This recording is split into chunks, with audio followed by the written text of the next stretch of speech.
Naging emosyonal si Pangulong Ferdinand R. Marcos Jr. sa pag-alala at pagbibigay pugay sa dedikasyon ng namayapang Migrant Workers Department Secretary Toots Ople na itinuturing ng Pangulo na isang kaibigan at isang ehemplo ng mabuting lingkod bayan. May ulat si Alan Francisco.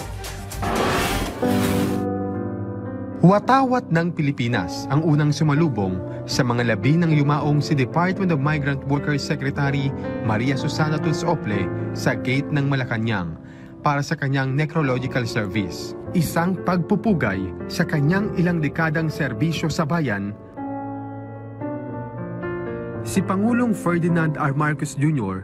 at ang pamilya Ople ang sumalubong sa mga labi ng kalihim, kasabay ng pagsaboy ng puting bulaklak. Inilagay ang kanyang mga labi sa Kalayaan Hall sa Malacanang, kung saan nagsagawa ng misa.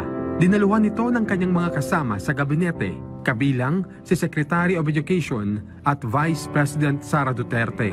In the unity of the Holy Spirit, all glory and honor is yours. Sinundan ito ng eulogy ni President Marcos. Dito ay hindi na napigilan ng Pangulo ang kanyang emosyon.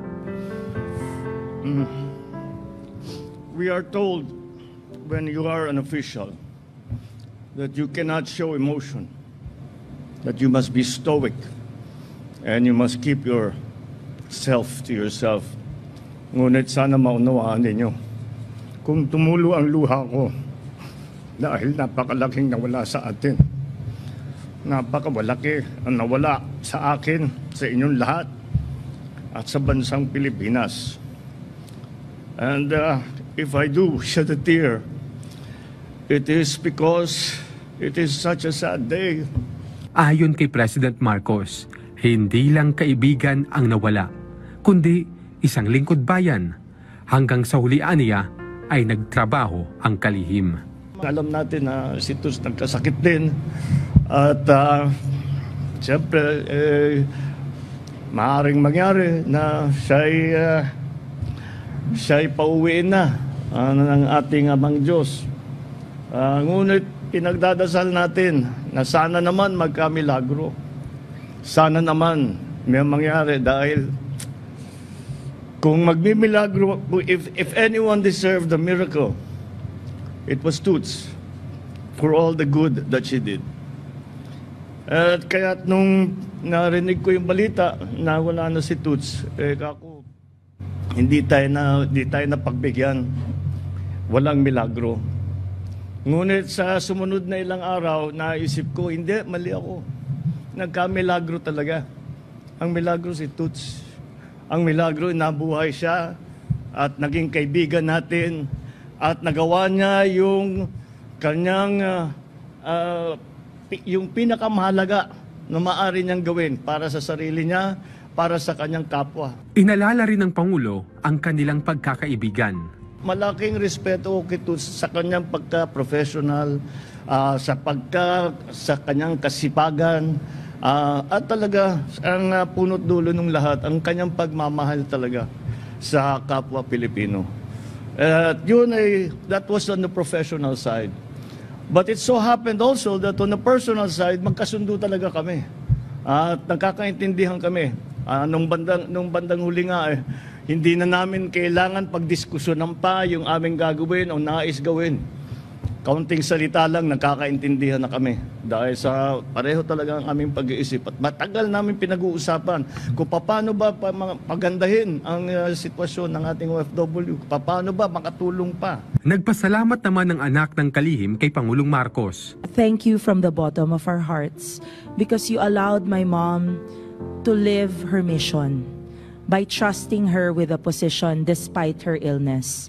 We know that with stage 4 cancer, which was what she had when you appointed her, that her days were not as long as we would like.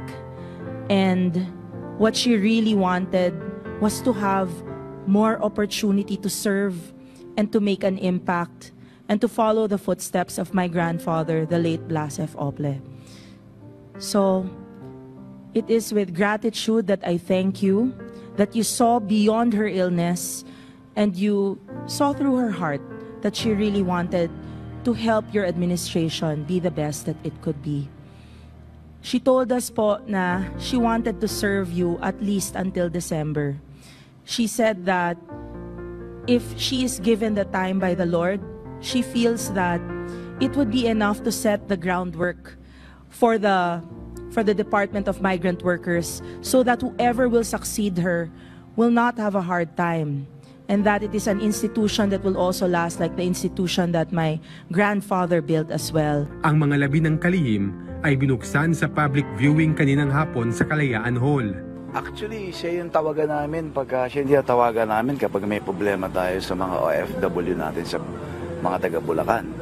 And kahit yung mga tagalabas na hindi naman Bulakenyos, humingi ng tulong dahil alam nila malapit sa atin si Secretary Toots. I'm hurt because of that.